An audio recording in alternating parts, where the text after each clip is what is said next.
Ang reserbadong nag-withdraw na ng tuluyan mula sa ICC timing sa pagbisita ni Minister Bibi Netanyahu. Kasi po talagang ano yung ICC. Alam nyo, maibabalik po yung prestige nila kung ang pagpapasya nila dyan dapat kay Duterte. Kinidnap ka pala. Hindi po kami tumatanggap ng bilanggo dito na hindi dinaan sa korte. Putya, kahit kinidnap, kahit hindi dumaan sa korte, tinatanggap nyo. Diyan kayo sira. Pwede palang ikidnapin yung mga tao tapos tatanggapin nyo pa rin. Mga hayok kayo sa ICC, hayok kayo. Hayok kayo sa atensyon. Yan ang nangyayari noon kay Manuel Noriega ng Panama extra rendition noong 1989, Sir Badong. Dinala siya sa US at doon siya niligwak. Guest balagers lang si Badong sa SMNI. Malapit na silang mawala sa kapangyarihan, boss. Nasa atin ang huling halakhak. Ako, yun talaga Yun lang talaga yung iniisip ko na matatapos din to. Si Tatay Digong nga, ang ganda ng palakad, natapos Ayun siguro yung nare-realize ni BP Sara, no? Yung maganda nangyari sa kanila, nagkapatawaran na sila. Alam natin na mayroon talagang namagitan din sa kanila, yung pagsuporta. Magkaiba. Talagang ganyan, no? Sa bawat mga kasawian, meron talagang nagiging positive pa rin. At dahig, mahal kita, sa'yo lamang liligaya. Salamat, boss. Love you. KL, nakita ko din kay Joy. Nag-hi ng baby ko. Iniwanan ko. Hindi ko sinagot. Sir, nabalitaan mo na yung mga nahuling Pilipinong spy ng Chinese government sa China? Opo. Nabalitaan na po natin yun. Karma is real. Kung ako tatanungin nyo sa good governance, siya ang presidente na nakita ko na minura ang Diyos. Yun pala yung point ni Lita. Pinaikot mo pa. Pinaikot mo pa Sabihin mo na lang kagad, nakarma si Digong dahil minura niya yung Diyos. Umiikot ka pa. Ano gusto mo? Good governance o bad governance? Good governance. Parang ginawa mo pang bata si Badong. Ang minura niya ay ang Diyos ng mga ipokritong tao, particularly pare. Wala po akong comment dyan pag mga religion. Alam mo, Lita Claudio, ibahin mo yung religion. Ito, total righteous ka, di ba? Gusto mo righteous. Sa tingin mo ba, righteous? Kasi nag-ano ka, nagre-religion ka na rin lang Hindi ko papatulan yan kasi wala ko alam sa Biblia. Hindi naman sa walang alam sa Biblia, pero ang ibig ko sabihin, hindi ako sanay dyan, no? Na makipagdebate sa relihiyon. Pero itong tanong ko, dahil mahilig ka sa righteous, sa tingin mo ba tama yung ginawa kay Digong? Nakinidnap? Pag sinabi mong tama, wala na tayong pag-uusapan kasi ang tama sa'yo, mali. Lahat ng kidnapping ay mali. Di ba? Ganun lang po yun. Yun lang ang basehan ng mga to, if good or bad religion. Hindi po ako papatol dyan. Ikaw, kung religious ka talaga, tatanungin kita, sa relihiyon mo ba tama yung kidnapin si Tatay Digong? Lahat na po nagsasabi na walang jurisdiction. Hindi jurisdiction, hindi dumaan sa due process. Kung tama pa rin sa iyo yan, wala na tayong magagawa. Si Bastian tumakbong presidente sa 2028 Bads, hindi si Sara. Alam mo, Cyborg C, defeatist yung gusto mo no? Parang okay na si BP Sara ay ma-impeach kasi may Basti pa naman kami. Di mo ba naisip na Vice President ngayon? Cyborg. Di mo ba naisip na Vice President si BP Sara? At si Ang tinatakbo ni Baste ay vice mayor lang. Sa tingin mo ba kaya ngang gawin? Nagawa nga kay BP Sara na pangalawa sa pinakamataas. Sa tingin mo mag-aalinlangan pa silang gawin kay Baste o kay Pulong? Kau naman, no.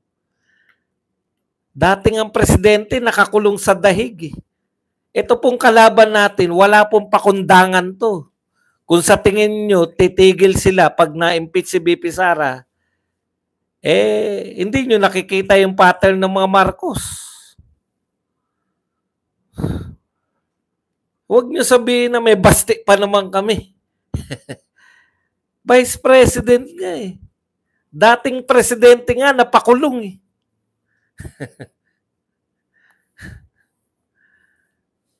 Sa tingin mo, hindi kayang kasuhan si Baste o si Pulong? Isip-isip po kayo. Wag po natin isuko si BP Sara at sabihin natin na may Baste pa naman tayo. Kung nagawa nga yan sa pangalawang pinakamataas, walang nakapalag, sa vice mayor pa kaya hindi magagawa yan? Kayo naman. Mas madali pong i-eliminate,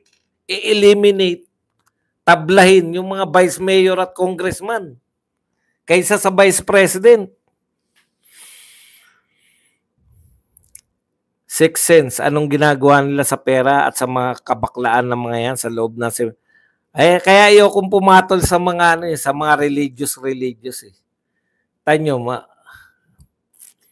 wag niyo na pong patulan yung wag na po tayo dyan sa relihiyon. Yun lang ang basehan ng mga to. Ang daming video sa internet kung paano pinagangalagan ni tatay. Okay na yun, wag na natin patulan yung mga religious. Tanong ko lang sa mga religious kung tama ba yung kinidnap si Tatay Digong. Yun lang. Anong gusto mo, sinungaling, magnanakaw, or yun palamura na mabait pala?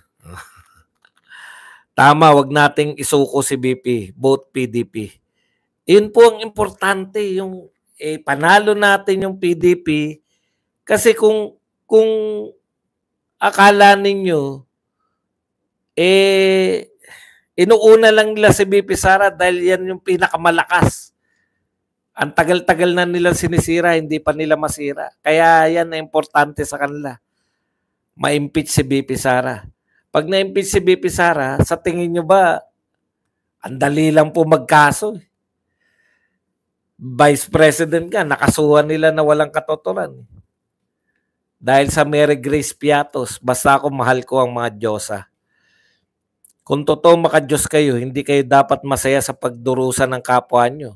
Kung ganyan kayo, kahit maka-Diyos ka, hindi natutuwa ang Diyos sa'yo. Krappler, uulit pa ba kayo kay Attorney Nick Kaufman sa labas ng dahig? Tama sir, wag na reliyon, troll sila. Boss, si BBM na ospital daw ulit, habol hininga. Maghintay na lang po tayo kasi wala naman pong katotoran kahit po mag-isip-isip tayo. Na-hospital ba o hindi? Hindi ba no? Wala pong, hindi naman natin makukumpirma. Hindi po ba? Mag-deal na lang po tayo sa mga alam na natin. May video, nililipat yung Comelec para pernalya. Yung na-hospital di umano. Ano pag-uusapan natin yan? Alam naman po natin lahat na in case po na ang president ay hindi na po makagampan, vice president po ang upo. Basta ako mahal ko ang ayan. Tanong, anong klaseng Diyos, di ba Diyos, ayan, ayaw ko yung mga Diyos-Diyosan yan. Wala po kung, hindi po to religious. Sa religion na lang yung pag-usapan. Mamuliti ka na lang po tayo. Buti pa mga artista, pwede pa natin, kasi mga, mahirap pong pasukin yung religious na yan. Boss Bas, gumagalaw na yung Comelec ngayon? Opo, nakikita na natin eh. Pag-uusapan na lang natin kung saan tayo magsa-celebrate kapag sumaimpyerno. Double time na naman ang mga lagad ni Tamba dahil sa bagong labas na trust rating ni BP Inday Sara na mataas at lagapak ang kay Marcos. O pati po kino-question na nila yung survey ngayon. Kako-question nyo sa survey, wala na rin talagang maniniwala sa survey. Ayoko din discuss religion pero hindi ibig sabihin na mahirap intindihin. Iwasan na natin to. Nagtatago lang ang Pangulo kasi schedule niya sa pangangampanya. Sinisigawan siyang Bakit walang rally ang alkansya ni BBM? Let me guess, nasa ospital ba si BBM o hindi ko po makuha kung ano yung purpose nyo ng pag-usapan kung matitigok na ba o hindi.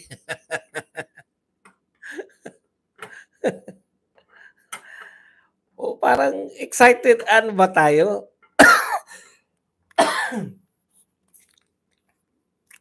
Nakakatuwa tuloy-tuloy ang dating ng OFW sa Dahig tapos may malaking rally din sila sa Germany. Duda ko Sir Badong pedigree ang course meal lagi ni Auntie Claire, lol. It's time now to be vigilant. Correct. Ang battle po ngayon ay hindi Marcos versus Duterte. This already battle of people of the Philippines versus mga kawatan, addictus at mga kriminal na mga politiko. Correct. Unfair din kasi ang judgment na nabuo ng ibang tao kay tatay. Di ko matanggap na ganun kababaw sila mag-isip. Wala kang magagawa kung hindi mo matanggap na may mga mababaw mag-isip. Mamomoblema ka lang. Ganyan po ang mundo. No? Ganyan po ang mundo. Kung totoong maraming nagmamahal kay BBM, bakit wala nagrarally para sa kanya? At isigaw na, I love BBM. Excited kami kasi di na siya mahirapan. Ano pala to? Maawain. Excited dahil hindi na mahirapan. At ang Pilipinas din, hindi na rin mahirapan. May malaking event na naman atabo sa mga DDS. Sa April 8 po, alam ko yung mga DDS na vloggers, di ba? Meron na naman silang panibagong hearing. Boss, aminin mo, may asim pa rin si Auntie Claire Castro sa'yo. Aaminin ko po, bago siya maging spokes, kasi maganda po ang rehistro niya eh. Ngayon ko na-realize, yung maganda rehistro ni Auntie Claire, ano na nga tawag doon? Filter lang. Filter lang pala. Kasi iba yung mukha niya pag yung ang gamit niya sa cellphone kaysa doon sa Malacanang na iba-iba yung kumukuha. Walang filter yun dahil kung anong makuha sa'yo. Shoutout kay Placido Pilosopo. Yan. Nagtatanong sila dito ng ano ba ang latest, Placido. Baka may mga masasalian silang mga pagkilos.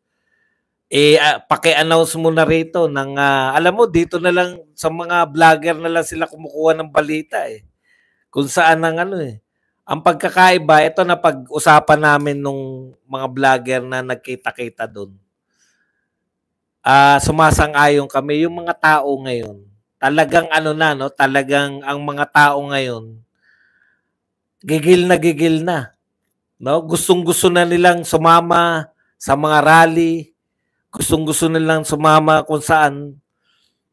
Ang kulang talaga ngayon, yung tatay, yung leader na siya talaga yung magko-consolidate ng lahat ng galit na to. Real talk po yan. Baka may announcement ka, Placido Pilosopo, dyan sa mga, kung may mga rallies na pwedeng atinan ng mga viewers natin. Kung totoong, may magagawa tayo, sir. Huwag tumigil magsalita, idol ka namin. Hindi po ako titigil. Ba't naman ako titigil? Musta na si BBM? May nangyari na ba? Nakakatawa talaga ang point of view ni Hyderian Bayot. Ano ba sabi? Boss, good morning sa'yo. Kung pwedeng ulit ibalik si tatay para presidente, mas gagandang Pilipinas. Support tayo sa April 8, 9 a.m. HOR. Suportahan natin ang tunay na boses ng mamamayang Pilipino. Then tuloy-tuloy na po yan gang araw ng kagitingan. Yung araw ng kagitingan, kung hindi ako nagkakamali, ay April 9. Boss, tawa ko ng tawa sa isang vlog nyo kay Franz Castro as per filter. Opo. Ang filter nila ni Castro, itong dalawang Castro, tinatawag na, may bagong tawag sa filter nila St. Peter's filter. St. Peter's filter. Sa Martes, suportahan natin yung mga vloggers. At tinitiyak ko sa inyo, si Models of Manila, mag-o-opening statement. Tanga talaga yung mga tanga talaga yun, no? Tumakbo pang senador yun, ha? Pinag-opening statement po lahat ng mga vlogger na ngayon lang dumating, di ba? Dahil ngayon lang sila Attorney Trixie nagpakita Opening statement. Akalain mo nag-opening statement na naman si Models of Manila. Nakailang opening statement ka na ba? Tanga talaga. Yung katangahan mo, nagawa mo pang tumakbo ka ng Senado. Opening statement po ng mga vloggers. Puta, nag-opening na naman. Nakailang opening statement ka na ba? Ang bobo puta.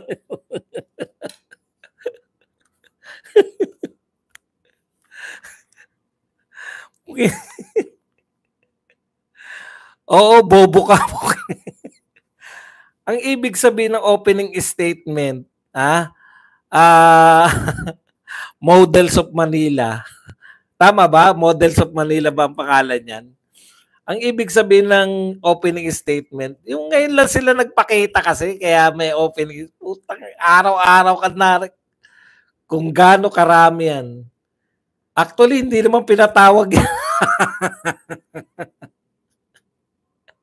Kusang loob yata yan.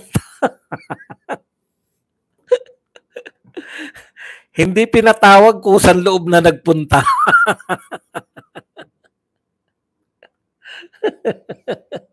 Talaga naman bobo yung book na.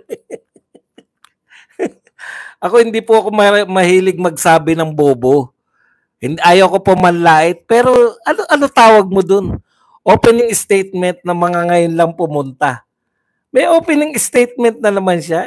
Kasi hindi alam ni Pimentel Yun yung nagche-chairman dahil alam niyo naman may edad na si Pimentel. Nalusutan na.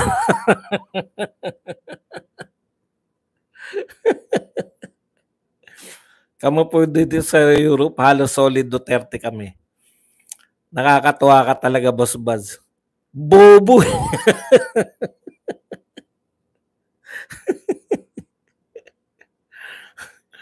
Lakas mo mga. Grabe na talaga nangyari dito sa Pinas ngayon. Dati police hinold up yung Chinese at 80 million na ninakaw. Kita-kits tayo Kuya Bad sa HOR April 8, 9 a.m. Suportahan ng mga vloggers. Pag kinontempt sila, contempt din natin ang mga buhaya. Ayan. Hindi, dito na lang ako sa bahay. Hindi. Pwede ba doon? Pwede ba tayong makapasok dyan sa HOR? Pwede ba pag nakapasok ba, pwedeng kumuha ng video? Pucha, baka hindi naman ako makakapasok dyan Dito na lang ako sa bahay. Sigurado pa makakasubaybay. Kapalmoks yan si Boss Buzz, anak daw ni Harry Roque si Models of